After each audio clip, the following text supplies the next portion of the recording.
Manx Radio Sport. A very good evening to our listeners on Manx Radio AM 1368 and digital. I'm Rob Pritchard, taking you through the latest footballing results across the Isle of Man this afternoon. For any listeners tuning into Radio Caroline, we will be returning to Radio Caroline on AM 1368 and digital at the conclusion of this programme.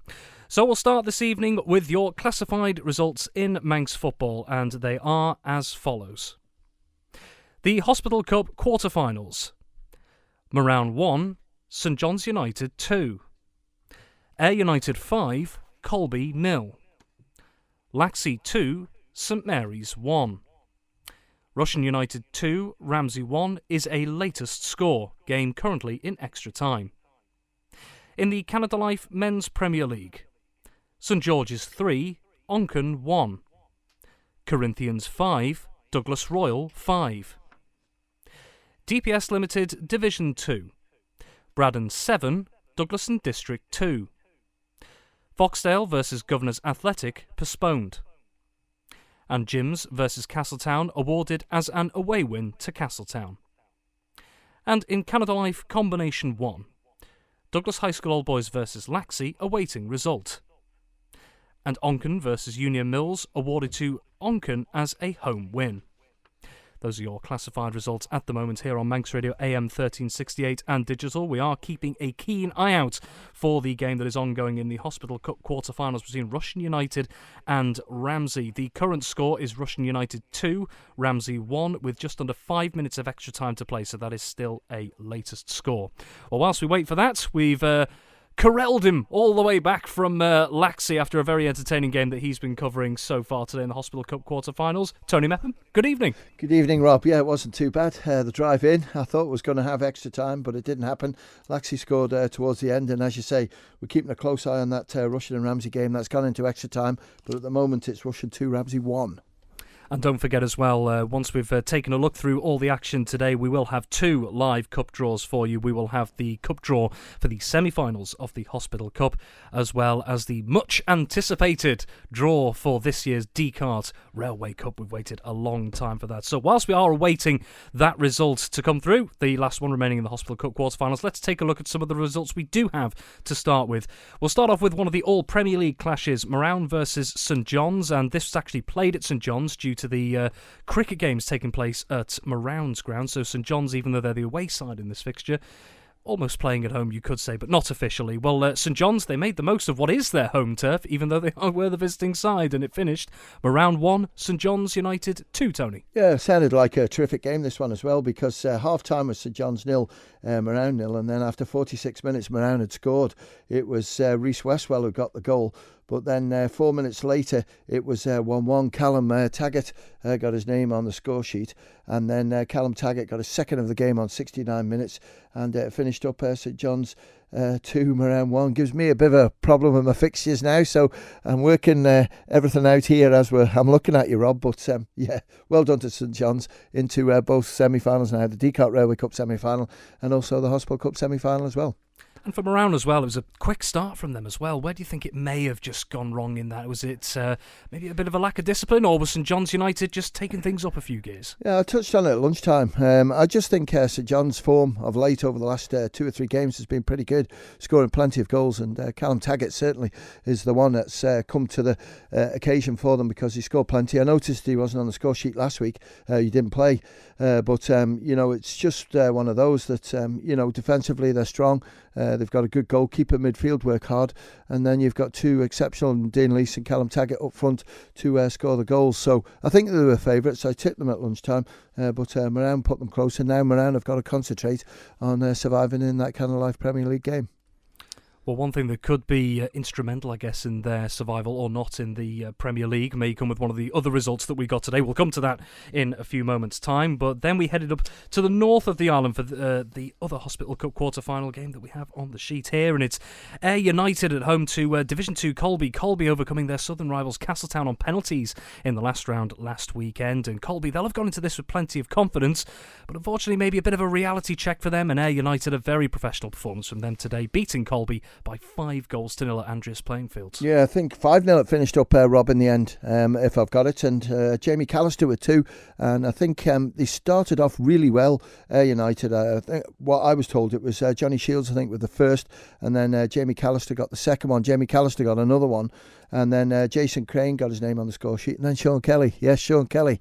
Double player of the year last year has come back in to help them out. Well done to them. And Colby just couldn't get any goals today. It was always going to be a tough ask. You know, Ayr United are still a good team this year. And sort of 1 or 2 players, by the look of it, have come back into the squad today, made them stronger. And that's why they've come out 5-0 winners.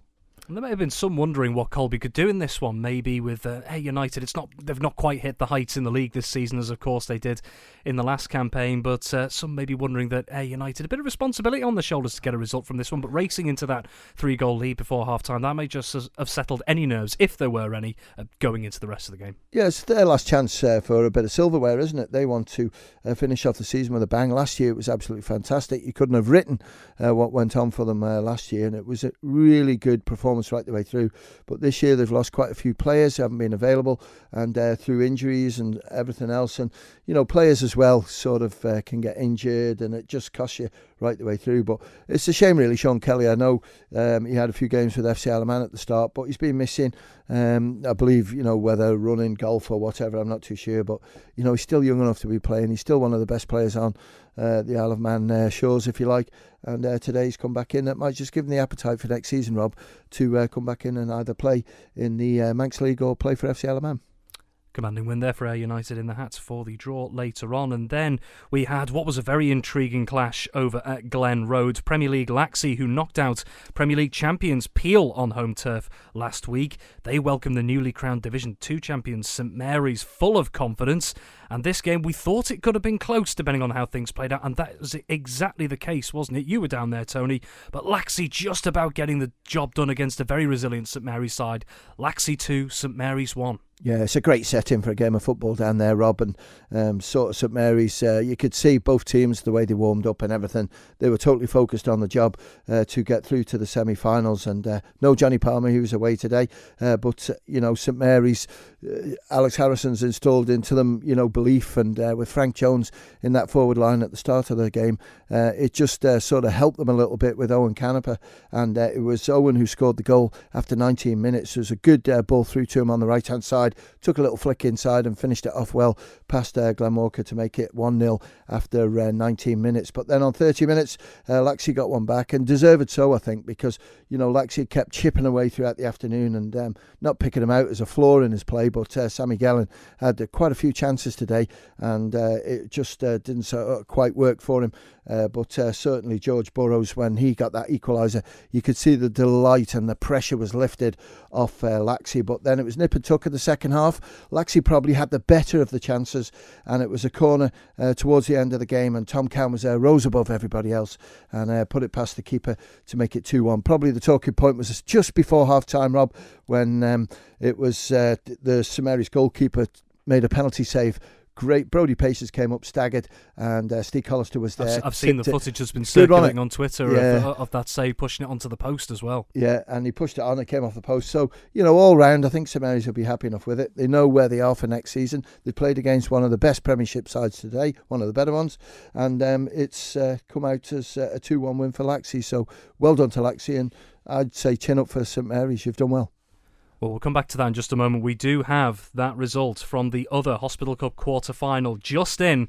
It has finished after extra time. Russian United 2, Ramsey 1. So that's Russian United 2, Ramsey 1 is the other confirmed result in the Hospital Cup quarter-finals. That game, that scoreline following extra time over at Croyt Lowy. So Russian United will be going into the hat for the Hospital Cup semi-final draw coming up in just a few minutes' time. Before we get to that result, it's almost perfect timing. We'll just a quick word on St Mary's, Tony. I think you just alluded to it there. Is St Mary's using this maybe as a little bit of a barometer for what they'll be coming up against next season, and certainly kept Laxey honest today.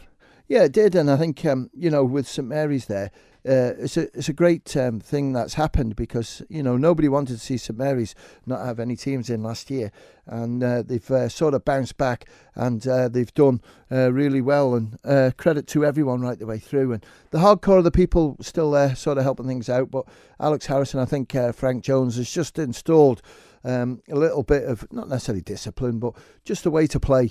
St Mary's before, it was all sort of, kick rush, see how we get on. And there's now, a bit more of an identity, a little bit more of that. And when you're passing the ball up to players like Frank Jones, you could see it today in the first sort of 20, 25 minutes.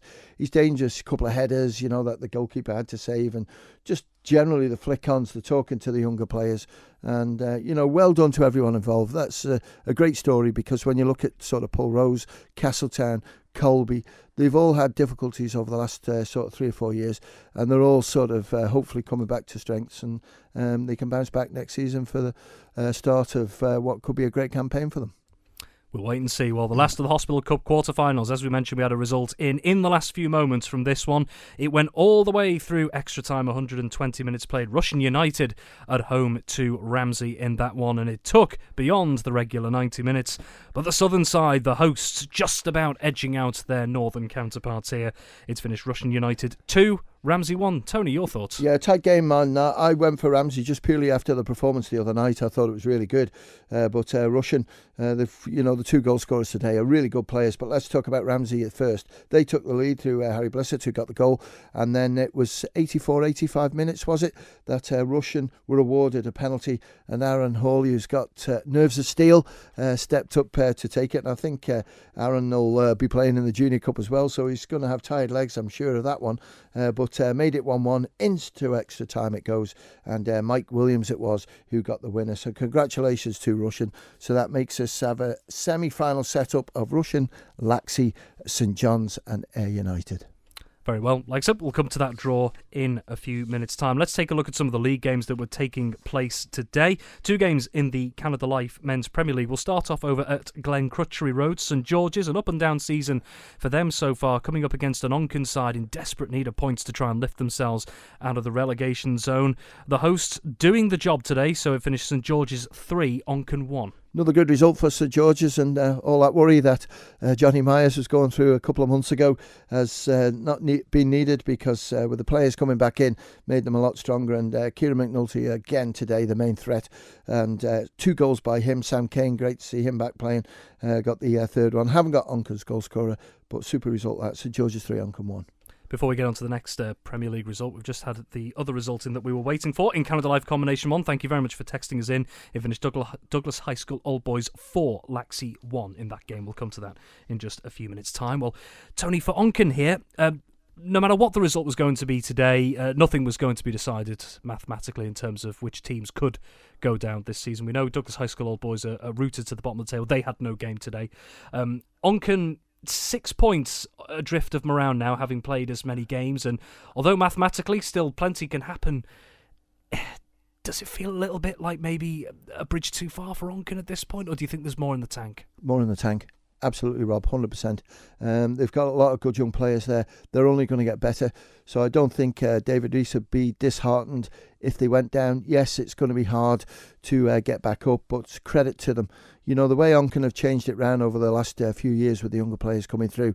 And when you look at them now, the 2 Dawson brothers, you've got Tom Creer in there, James Cruz, you've got others in there. It's littered with quality. And let's face it, they're in the Cal Cup semi-final. So that says it all, how much good young players they've got coming through. Thriving youth setup at the club as well. Absolutely. So they're going to come through. And it's disappointment for them because they've worked hard at the club. The clubhouse is coming to an end, hopefully, for them. And the pitch will get sorted out. They'll still be playing at the stadium. But everyone should take a bow at Onken. They've done an incredible job. And I know David Rees, and he'll be disappointed if they do go down. But I wouldn't be too disappointed with what's going on at that club, because they'll certainly be a team to look out for next season. As we say, nothing decided this weekend, so still life in Onken, I think it's fair to emphasise. Definitely. Taking a look at the other Canada Life Men's Premier League game that took place, it was a bit of a Bala Fletcher derby, as it were, between Corinthians and Douglas Royal, and goodness me, What a result we had today. I'd love to have been a fly on the wall watching this game as well, whilst I was here at a broadcasting house watching all these different goals going in. But a 10-goal thriller between Corinthians and Douglas Royal, ending all square as well at Ballafletcher. Corinthians 5, Douglas Royal 5. Tony, where on earth has that come from? Well, let's give you a rough idea how this game went, and thanks to Fitzy for coming through with this information. Douglas Royal were 2-0 up, and then 3-1 up, and then 5-4 down, only for Harley Jackson to equalise. The goal scorers for Douglas Royal were Andy Aspridge with 3. That's 20 for him this season. Well done, Andy. Lewis Roberts got 1, and as I just said, Harley Jackson with that equaliser. Fitzy said, "Ask anyone who watched today, have they ever seen a more entertaining game of local football? End to end, the whole game. Douglas Royal feel they should have won it, but in fairness, I think a draw was correct." So a super game in that. And Corinthians goal scorers were Joe Middleton. Jay Chatwood got a couple of goals. João Marquez got 1. And I think it was Kane Ridings who got the other one. And it was Corinthians who led 5-4 with only 10 minutes left. And it was just a terrific goal by Harley Jackson that split them in the end. So 5-5, and bragging rights are shared. From a neutral side, it must have been hugely entertaining, but I reckon that the managers in both dugouts, their hearts are probably fluttering for most of the 90 minutes. Well, definitely, and this is what happens, with Manx football when you see some of the scores at night, players missing or whatever, but it's all to play for, and this thing where people keep saying to me, oh, there's nothing to play for at the end of the season, that's rubbish. You're playing for, where your team wants to be is the highest position it can be in. So you keep going, and it's like anything, Rob. You play sport, you want to win every game you play in. So, it's a right good battle. But to be 3-1 down, Corinthians, then go 5-4 up, it was a real sort of spin round. And by the sound of it, Royal deserved that equaliser, and 5-5, brilliant. Fantastic stuff. Okay, then let's move into DPS Limited Division 2. Just the one game there. We had 3 scheduled for this weekend, but 2 of those games not taking place. Of the games not taking place, Jims versus Castletown, that's been awarded as an away win to Castletown. That was ahead of this weekend as well. And the other game as well, Foxdale versus Governors Athletic. That game was postponed, so with the postponed one, Foxdale Governors Athletic, what's the deal with that then, Tony? The deal with that one is that Governors Athletic had sort of informed early on in the season that they had a stag weekend, which was fine. And I said, well, you've come in a little bit late, but it is a cup weekend, so rearranged fixtures we can control. And unfortunately, I mixed up my dates, and I put the game on and we postponed it. So that'll get rearranged. And unfortunately, we tried to arrange one midweek for them, but it must be the longest stag weekend in history, because they're not back until Tuesday. So we've changed that one round. So yeah, it's just so much football going on at the moment, Rob, and so much to take on board. There's going to be mistakes here, and I'll put my hand up to that one. Very well. Very honest of you. I always am. Well, there was, as we mentioned, one game taking place in DPS Limited Division 2 today, and that was between Braddon and Douglas and District. Braddon knocking on the door of that final promotion place. A 3-way battle going on between Michael United, Castletown and Braddon for that position. St Mary's, of course, already crowned champions, taking the top spot. Braddon, they still right in the mix here, because a commanding win over Douglas and District today by 7 goals to 2. I wouldn't say they're knocking on the door, Rob. I reckon they're pushing the door over, because they're doing everything that's required of them, because a lot of games in hand they had, and they're picking up the 3 points, and with convincing results today. And the star today was Nick Hatton. He got a hat-trick. Callum Holden, who's been scoring plenty of goals this season, he got 1. Nick Harvey got his name on the score sheet, and Mark O'Neill as well. For Douglas and District, it was Richard Radcliffe with 1, and Sam Tipper scored from the penalty spot for the 2nd goal. So it finished up Braddon 7, Douglas and District 2. Here's just to give you an idea. I've got the league table in front of me of how it looks at the moment in Division 2. So St Mary's top after all 20 games on 53 points. As it stands, second are Michael United. They've played 19 on 44 points. Now Braddon in third on 42 points, having played 18. And that puts them above Castletown, who dropped to 4th after 19 games. They're on 39. So Braddon with that game in hand, especially as well. And Michael United, we've talked about the great work they've been doing this season, but it's not guaranteed for them, is it? It just seems like Braddon are pushing up the table at the right time with just a couple of games remaining. Yeah, chipping away, and what a big defeat that was midweek for Michael, wasn't it? I expected St Mary's, maybe to win it. Just depend, I watched the earlier game on the season. What a battle that was down at the Bowl, but Michael just capitulated. I don't know if they've got players away. I know the goalkeeper got sent off, so that didn't help things. But Braddon are really breathing down their neck. And the game that I'm sort of looking at for them, well, they've got 2 games in hand. One of them's against Ramsey Youth Centre, and that could be the game that they need to win to try and get promoted. But lots of twists and turns in that league yet. There's coming to an end. Foxdale have still got some games in there. But Braddon the players are doing everything that can be asked of them is to try and pick up maximum points. Then we move on to Canada Life Combination 1. We had 2 games down for this weekend. However, one of them didn't go ahead, and that was Onken versus Union Mills. That awarded as a home win to Onken. The other game which went ahead today, Douglas High School Old Boys versus Laxey, and Old Boys winning this contest by 4-1. Yeah, I haven't got any goal scorers on that one. If you could text us too, please, 166 177. But that's a cracker result for Old Boys. Did touch on at lunchtime, sometimes midweek games players can't play for the first team and might have been eligible for the combi today, but that's a super result against a young side for Laxey. They'll be there or thereabouts next year, but Old Boys today, 3 points for them. Well, just actually looking at the table between these two, that result means Douglas High School Old Boys move on to 16 points. They remain 10th, 8 points behind Moraun in 9th. And Laxey, they remain 8th on 26 points. But Douglas High School Old Boys, they're away from the bottom two, Douglas Royal and Union Mills, but a positive result for them as we approach the end of the campaign. Yeah, it is. And the only thing is with Old Boys, they're relegated, so the combination get relegated as well. So, Division 2, it gives them a chance to rebuild. There's plenty of experience in that team, and there's still plenty of legs in them as well. So whether they can pick up some new players next year and see if they can get a chance to get promoted. They're a big team, and when you look back over the years, they've been a long time since they've been in that Division 2, because they dominated Manx football towards the end of the 80s, and then I think it was 2006 they got relegated, and then came up and finished top 4, I think it was, the following season. So it shows how things can change so quickly, Rob. But it's one of them. Go back, rebuild, and come back up to the Premier League. Very well, those are your results today, but of course we are not done with football as of yet. 2 live cup draws now to take place, and we will start with the Hospital Cup semi-final. So for Tony, those just tuning in, could you explain to us who is in the hat in the last 4? Well, certainly Catton, because the top 4, obviously Ayr beat Colby today, so they're in. Laxey had to win against St Mary's, so they're in. We've got St John's, who had that 2-1 win against Moraun, and Rushen had to go into extra time to beat Ramsey. So the 4 teams in the hat are St John's, Laxey, and Rushen. You've got the 4 balls in the bag. I've got the sheet in front of me. Let's go. Let's get the show on the road, shall we? Okay, here we go. So the first number out the hat for the draw for the Hospital Cup semi-finals is, it's a home tie for number 2. And number 2 is Laxey. And they will welcome number 1. Number 1 is Ayr, so not too far to travel. And in the second, there's a home tie for number 4. Number 4 is St John's. And just to confirm here, the last out the hat, number 3.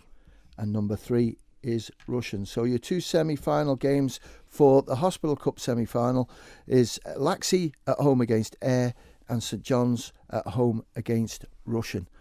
Next thing you're going to ask me is when these games are going to be played. You read my mind. Right.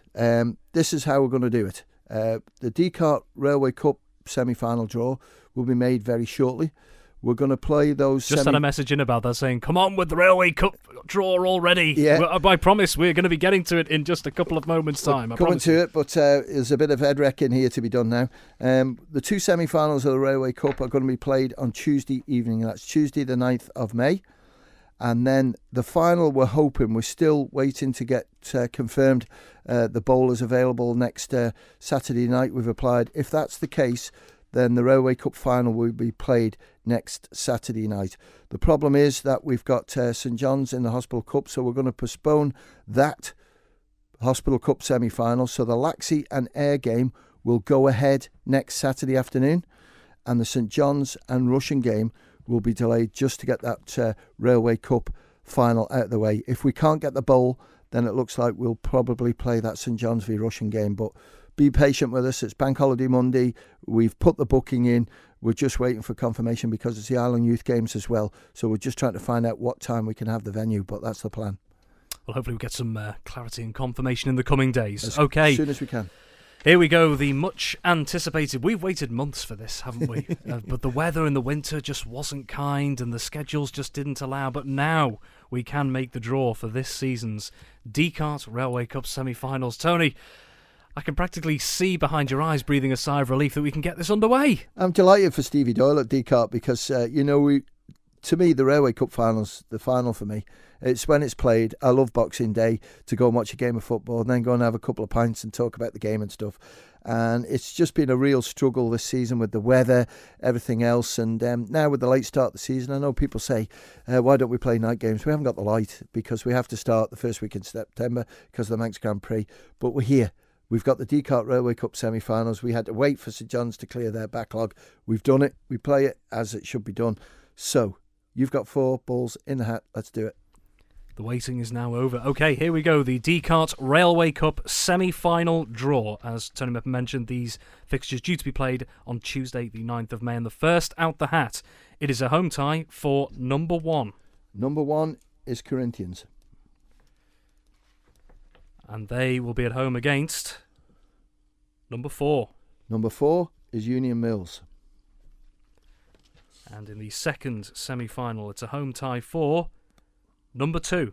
Number 2 is Peel. Last one out of the bag. And confirmation, the final out the hat is number 3. Number 3 is St John's. So the 2 semi-finals for the Dixcart Railway Cup is Corinthians will have a home game against Union Mills. Peel will have a home tie against St John's. And these will be played on Tuesday, the 9th of May, 6:30 kickoff. So that's next Tuesday. Okay, so just a confirmation again, if you're just tuning in, of the 2 cup draws which have taken place in the last few moments. The Hospital Cup semi-finals draw is as follows: Laxey versus Ayr United and St John's United versus Russian United. And for the semi-finals of the Dixcart Railway Cup, games to be played on Tuesday, the 9th of May, the draw is as follows: Corinthians versus Union Mills and Peel versus St John's United. So, Tony, we'll start with the Dixcart Railway Cup, seeing as we've just done it here. Corinthians versus Union Mills. Now, these two have consistently been in around the top 3 throughout the season, but they've had their very good moments, but also had some moments to forget. I mean, Union Mills started so strong to the season as well, but just a couple of results have gone by the wayside. Corinthians, it seems to have been a bit of a late surge in terms of their fixtures after a bit of a slow start, and they've still had to catch up on games as well. So where do you see this one potentially going? It's a tough one because all 4 sides, the 4 semi-finalists, are good sides, and it's quite interesting to see where they are at this time of the year at the end of the league, because you look at it, Peel have won the league, Corinthians are 2nd, Union Mills are 3rd, and St John's are 4th, I think. So, it just shows that the halfway stage has been pretty fair. But, Corinthians against Union Mills, as we've seen already this year, Union Mills have battled well and took the lead off Corinthians big time, and then Corinthians clawed it back in. And the forward line that they've got is really, really good. So, you could see them sort of pushing for that. Corinthians today have slipped up against Douglas Royal, which, it happens, and it's just the way things go. But Peel against St John's, this has been a good battle right throughout this season as well. And the current form that St John's are in, they've got a good chance here. But I watched Peel midweek, and they started off the game, Rob, really well. Lee Gale was impressive up front, and just all round they were comfortable. But, St John's certainly got the players there to beat them, and defensively they're tight as well.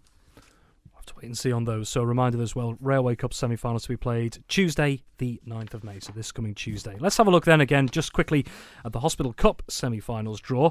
Laxey versus Ayr United. Laxey just edging past St Mary's today by 2-1. Ayr United with a commanding 5-0 win over Division 2 side Colby up at Andreas Playing Fields.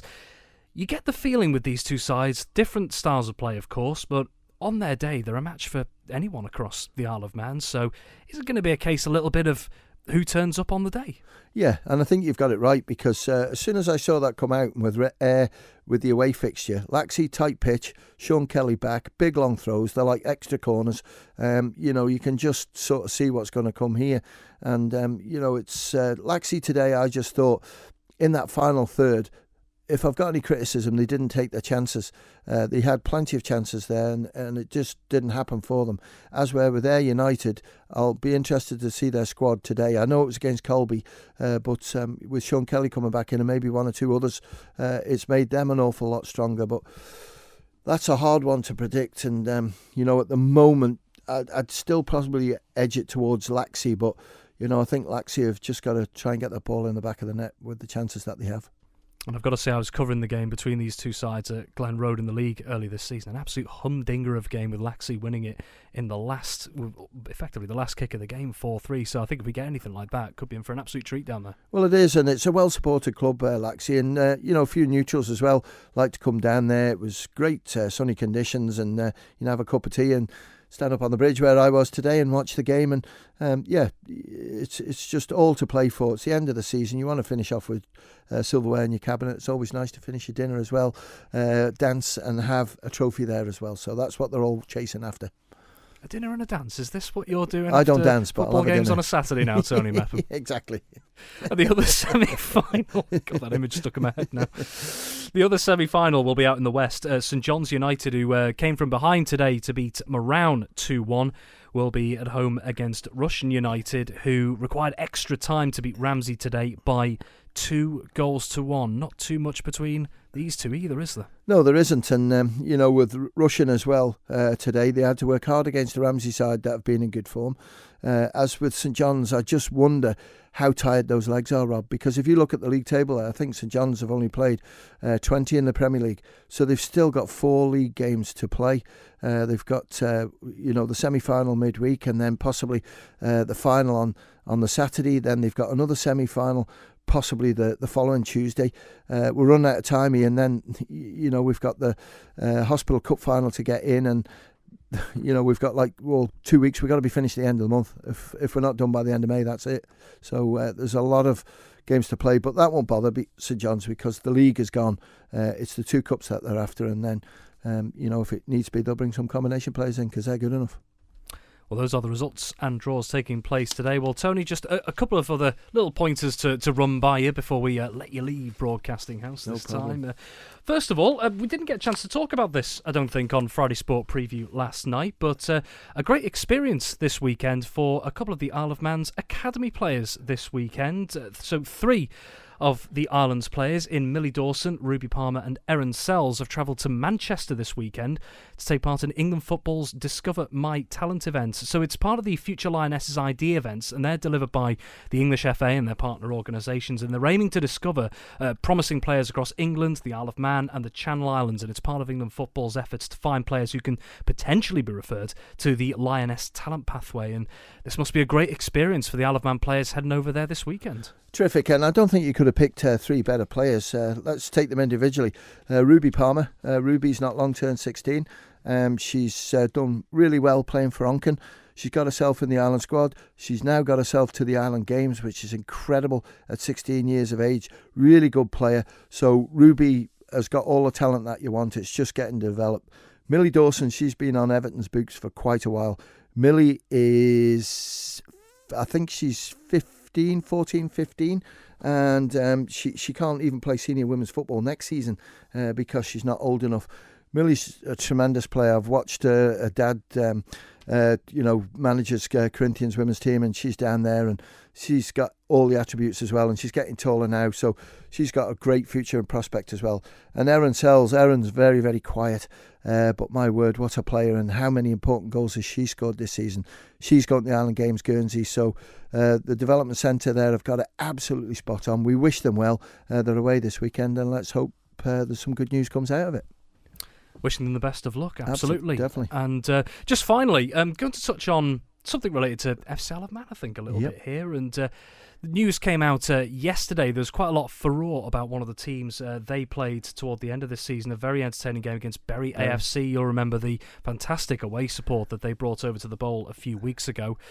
A lot of headlines made about them today, particularly in the non-league circles, because it has been confirmed that Bury FC, the other entity, and Bury AFC have officially joined in a merger, with a vote overwhelmingly in favour to join the two organisations, which it likely means, with almost certainty, that Bury will form under the name Bury FC, so not AFC but FC, but crucially could be playing at Gig Lane next season, so FC Isle of Man could very well be playing at Gig Lane for at least one fixture next season. That would be a fantastic experience, wouldn't it? That was tremendous. I saw that article and read it, and I think rightly so too, because if you've got two clubs that are sort of linked together, it's right that they officially get put together. So Gig Lane would be nice, wouldn't it, for FC Isle of Man to play on?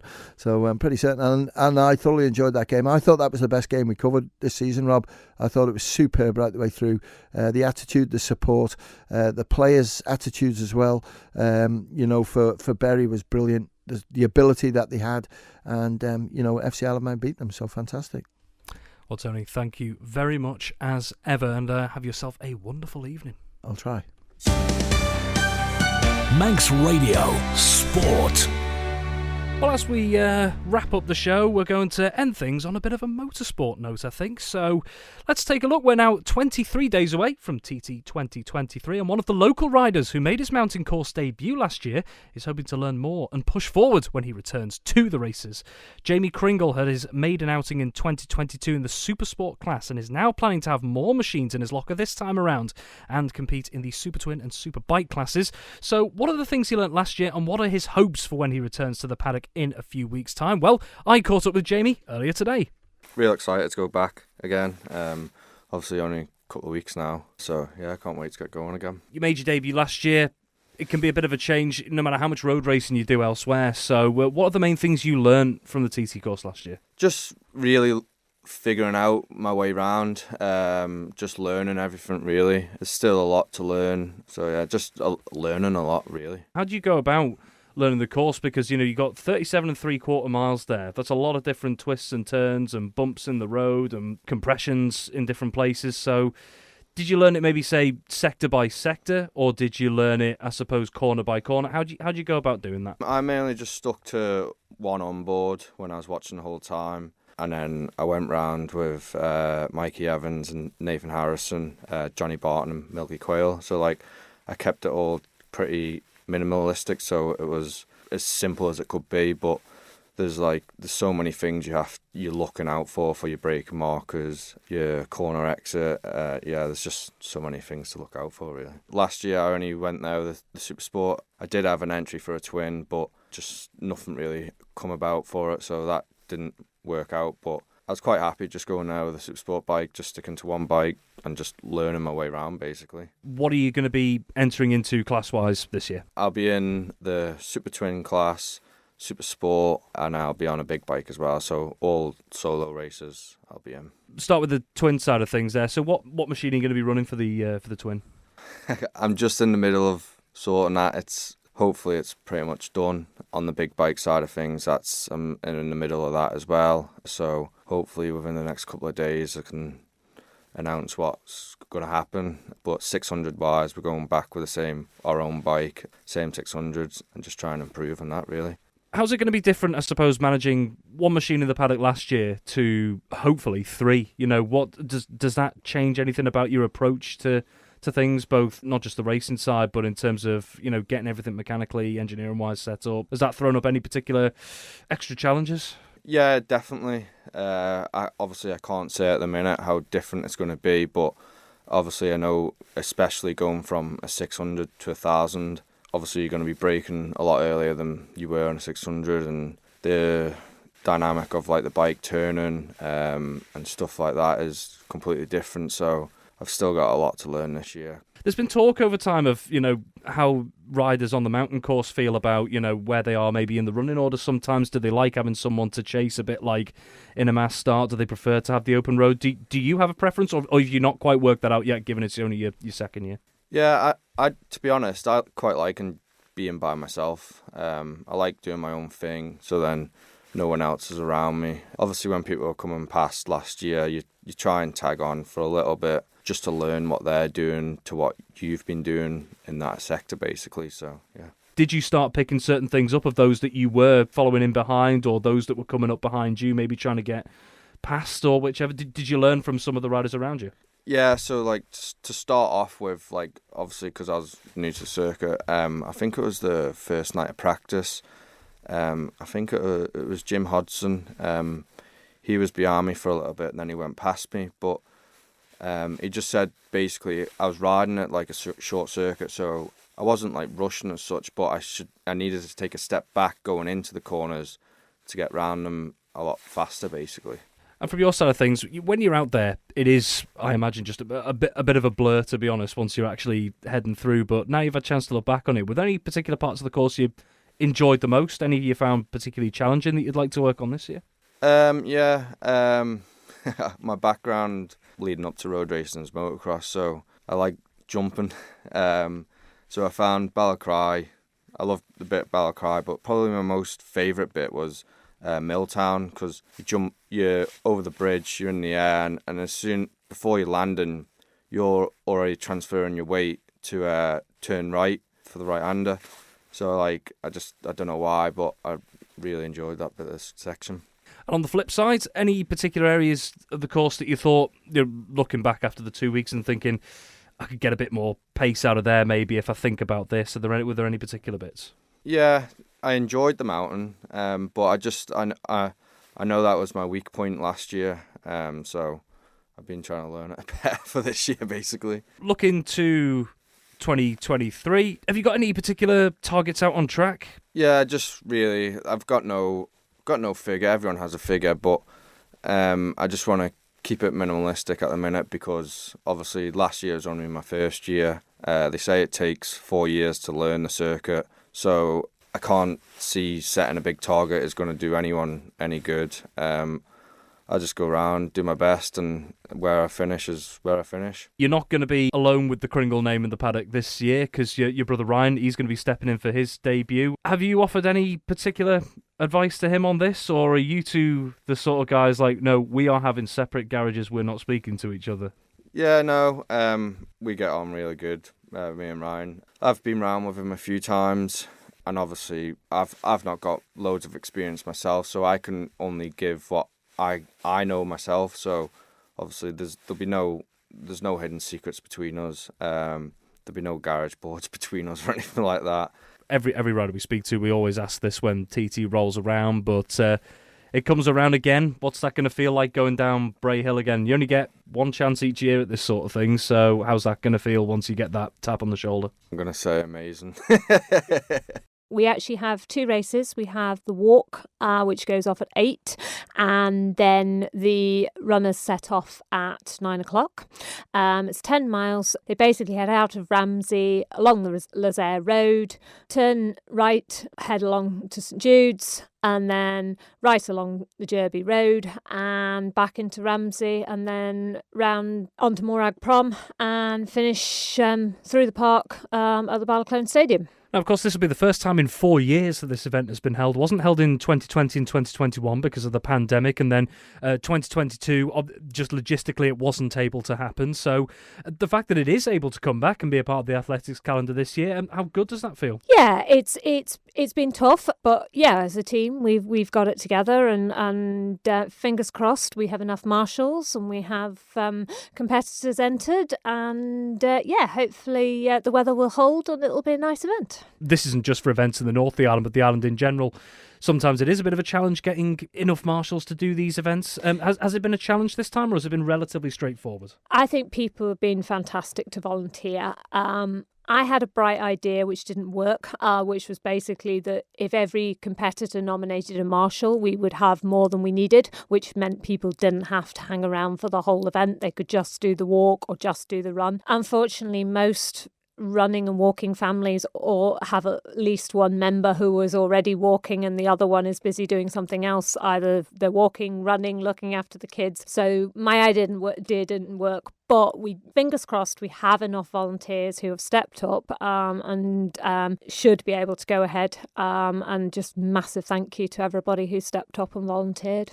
And for those who are actually involved, I mean, historically, it's always been a high calibre field that's taken part in this event, hasn't it? Yeah, we've got people using it as prep for the Island Games and other events. In the walk, we've got Adam Cowan and Erica Kelly. I know Erica is targeting a 20k race 2 weeks' time, so this is absolutely ideal prep for her. And then Ollie Lockley, okay, he's just run a marathon, but he's amazing. And yeah, he's coming back. Other people are using it as just a training run for the half. We've got obviously the No Rest for the Wicked series in August on Ireland. So that's, again, another excellent prep for that. And it's just a flat 10 miles.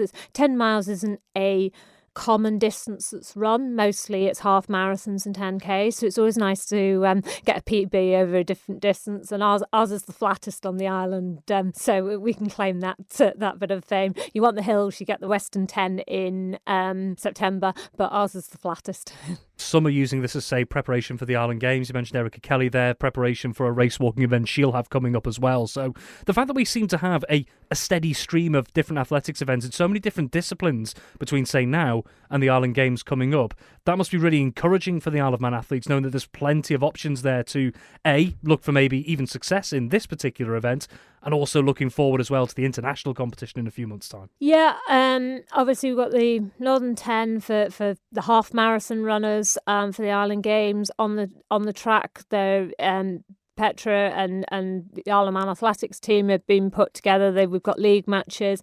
A lot of them are going across to the Lancs Track and Field Championships. The Northern League is a massive opportunity, particularly for the relay teams, to practice their relay skills under competition nerves and conditions, because it's a heck of a difference running a relay in a real race than it is practicing. For this, just as an event to take part in and spectate in, as an atmosphere, what's it like? I hope they're very friendly in the north, and we will welcome everybody. Yeah, I hope there's going to be a good atmosphere. In a way, it would have been lovely if we'd had more competitors. I mean, the marshals are always great. They're always cheering you on round the course, which is really lovely. The scenery is spectacular.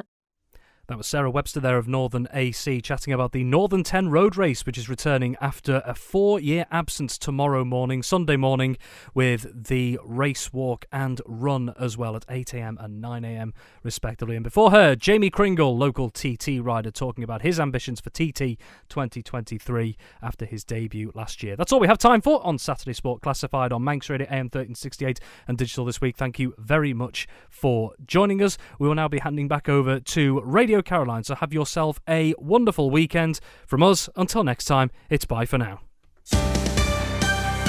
Manx Radio Sport.